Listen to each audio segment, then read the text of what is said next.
जय श्री राधे। बोले राधा रमण लाल की जय। बोले वृंदावन धाम की जय। श्री राधा रमण के प्रागट्य दिवस की आप सभी को हार्दिक शुभकामनाएं। आज ही के दिन श्रीधाम वृंदावन में हमारे लाडले ठाकुर त्रिभंग लली जिनकी मूर्ति है, उनका आज ही के दिन वृंदावन में प्राकट्य हुआ था। और इनकी कथा प्रारंभ करने से पहले श्री जी के नाम का एक बार उच्चारण कर लेते हैं। जय जय राधा रमण हरि बोल, जय जय राधा रमण हरि बोल, जय जय राधा रमण हरि बोल, जय जय राधा रमण हरि बोल। बोल वृंदावन बिहारी लाल की जय। श्री राधे जय। श्री राधा रमण के प्राकट्य उत्सव के विषय की जो कथा आती है शास्त्रों में, जो ये ठाकुर हैं श्री गोपाल भट्ट गोस्वामी के प्रेम से वशीभूत होकर इन्होंने वृंदावन में जो वर्तमान में जो ठाकुर श्री राधा रमण का मंदिर है, उसी के पीछे गर्भगृह में शालिग्राम में से इनका प्राकट्य हुआ था। तो इनकी विषय की इनके बारे में जो विषय में कथा है, उनकी कथा में अब आपके सामने प्रारंभ करने जा रहा हूँ। चैतन्य महाप्रभु एक बार दक्षिण भारत की यात्रा कर रहे थे। अपनी दक्षिण भारत की यात्रा के दौरान रंगन में जो रंगनाथ मंदिर के मुख्य पुजारी हैं श्री वेंकटम भट्ट जी, उनके घर में महाप्रभु चातुर्मास के लिए 4 महीने के लिए वहाँ पर उनके घर में रुके थे। और उनके पुत्र श्री गोपाल भट्ट गोस्वामी जी ने महाप्रभु जी की मन से सेवा की और उनकी सेवा से प्रसन्न होकर महाप्रभु जी ने गोपाल भट्ट जी को दीक्षा दी और उनको कहा, जब आपके माता पिता का देहांत हो जाए तो आप वृंदावन चले जाना। और 30 वर्ष की आयु में श्री गोपाल भट्ट गोस्वामी जी के माता पिता का देहांत हो गया और उसी समय श्री गोपाल भट्ट गोस्वामी जी वृंदावन आ गए। वृंदावन आकर उन्होंने श्री सनातन गोस्वामी और श्री रूप गोस्वामी की सानिध्य में रहकर भजन किया और शास्त्रों पर टीका करने लगे। और इसी समय काल में महाप्रभु गोलोक धाम पधार गए। जब महाप्रभु गोलोक धाम पधार गए तो अपनी गुरु से मिलने के लिए उनकी त्रिवेदना जागृत हो गई। गोपाल भट्ट गोस्वामी की त्रिवेदना जागृत हो गई। तो एक दिन जब गोपाल भट्ट गोस्वामी निद्रा में थे तो स्वप्न में श्री चैतन्य महाप्रभु ने उनको दर्शन दिए और कहा, यदि आप मुझे पाना चाहते हैं तो आप नेपाल की यात्रा करें। तो जैसे महाप्रभु ने आदेश किया था स्वप्न में आकर, श्री गोपाल भट्ट गोस्वामी ने उनके आदेश का पालन करते हुए अपनी नेपाल की यात्रा प्रारंभ कर दी। जब वह नेपाल में थे तो उन्होंने गंडकी नदी नेपाल में स्थित है, तो उन्होंने गंडकी नदी में स्नान किया। जब वो स्नान कर रहे थे गंडकी नदी में, तब उनके कमंडल में एक शालिग्राम आ गया। तो सामान्यतः उन्हें लगा कि कोई पत्थर वैसे ही भाव के चलते ही मेरे कमंडल में आ गया। उन्होंने उस पत्थर को फिर से नदी में डाल दिया।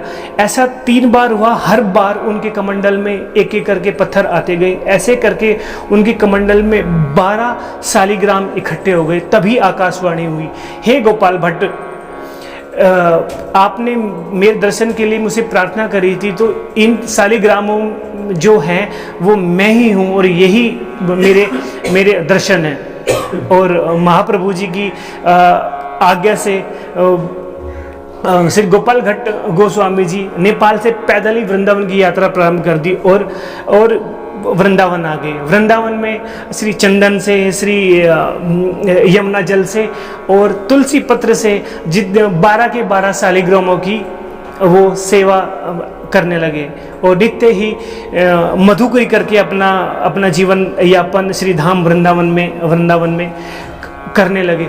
तो एक बार की बात है, एक बहुत बड़ा व्यापारी वृंदावन में आया।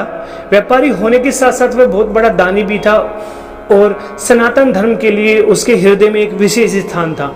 तो उसने सभी वृंदावन के सभी गोस्वामियों को ठाकुर जी के वस्त्र आभूषण आदि दान दिए। तो सभी गोस्वामी ने तो उस व्यापारी का दान सामान्यतः ग्रहण कर लिया। जब गोपाल भट्ट गोस्वामी से उन्होंने आग्रह किया, हे भक्तराज, आप क्यों मेरा दान ग्रहण नहीं कर रहे हैं? तो उन्होंने उनको बताया कि मैं आपके दान का क्या करूंगा, तो मेरे ठाकुर जी के तो कोई अंग ही नहीं है, मेरे ठाकुर जी तो सिर्फ शालिग्राम रूप में मेरे पास हैं, मैं उन्हीं की सेवा करता हूँ नित्य। तो उन्होंने उनको लेने से इनकार कर दिया। पर व्यापारी के बार बार आग्रह करने के बाद गोपाल भट्ट गोस्वामी ने उनकी वो भेंट स्वीकार कर ली। और समय काल में एक दिन नरसिंह जयंती आई। जैसे कि आप सबको पता भी है कि नरसिंह भगवान भक्त प्रहलाद के निवेदन पर खम्भ से प्रकट हो गए थे। तो उनकी कथा उन्होंने श्री गोपाल भट्ट गोस्वामी ने भागवतम में सुनी और उन्होंने अपने मन में सोचा, हे प्रभु, जब आप खम्भ से प्रकट हो सकते हैं तो आप इन शालिग्रामों से क्यों प्रकट नहीं हो सकते? तो उनकी मन में ये इच्छा थी और वैसे ही वे भागवतम की कथा सुनकर, नरसिंह भगवान की कथा सुनकर रात्रि में सो गए। जब अगले दिन वो जगे और उन्होंने अपनी नित्य सेवा के लिए शालिग्राम अपने ठाकुर जी को देखा जाकर, तो वे आश्चर्यचकित हो गए। आज उनके ठाकुर शालिग्राम के रूप में नहीं थे, आज उनके ठाकुर सभी अंग सहित मेरे राधा रमन लाल प्रकट हो गए थे। बोले वृंदावन बिहारी लाल की जय, बोले राधा रमन लाल की जय। जब अगले दिन श्री गोपाल भट्ट गोस्वामी ने उन शालिग्राम को देखा तो 12 उंगली के साइज का, जितना भी 12 उंगली का साइज होता है, तो उतने साइज के हमारे छोटे से नन्हे से ठाकुर श्री राधा रमन लाल प्रकट हो गए। और उनका वह बहुत ही अत्यंत त्रिभंग लली स्वरूप देखकर श्री गोपाल भट्ट गोस्वामी ने उनको दंडवत प्रणाम किया और बहुत ही प्रसन्न हो गए। और उन्होंने सभी गोस्वामी को बुलाया और सनातन गोस्वामी, रूप गोस्वामी सभी आए। तो रूप गोस्वामी ने गोपाल भट्ट जी को कहा, हे गोपाल, इनका जो स्वरूप है वो श्री गोपीनाथ जैसा है और जो इनका वक्ष स्थल है वो श्री रंगनाथ भगवान जैसा है और जो इनके श्री चरण कमल हैं वो श्री मदन मोहन की तरह हैं। तो इनका नाम आज से होगा श्री श्री राधा रमण। तो शास्त्रों में श्री रूप गोस्वामी जी ने उनका नामकरण किया है। और आप यदि देखोगे भी तो पूरे वृंदावन में जितने भी हमारे ठाकुर जी हैं, सबसे सुंदर स्वरूप हमारे राधा रमन लाल का है। 9 उंगल का छोटा सा साइज है और इतने सुंदर ठाकुर जी हैं। आप भक्तों को कभी भी यदि वृंदावन में जाने का मौका मिलता है और आपके पास यदि बहुत ही कम समय है तो सीधा सीधा मैं आपको कहना चाहता हूँ कि आप सीधा सीधा और किसी ठाकुर जी के मंदिर में न जाकर आप सीधे सीधे श्री राधा रमन लाल जी के यहाँ पर जाएं और उनके दर्शन करें। तो उनके दर्शन करने से आपको स्वतः ही 3 ठाकुरों के दर्शन करने का पुण्य प्राप्त हो जाएगा।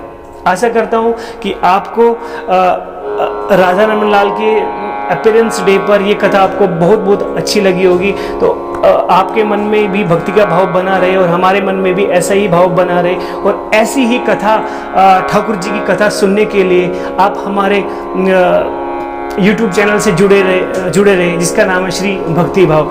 जय जय श्री राधे। एक बार मैं जाने से पहले एक बार और श्री जी के नाम को उच्चारण करना चाहता हूँ। जय जय राधा वल्लभ श्री हरिवंश, जय जय राधा वल्लभ श्री हरिवंश। बोल राधा रमन लाल की जय। आप सभी को एक बार फिर से श्री राधा रमन लाल के प्राकट्य उत्सव की बार बार बधाई हो, बधाई हो, बधाई हो। वृंदावन धाम की जय। श्री राधे।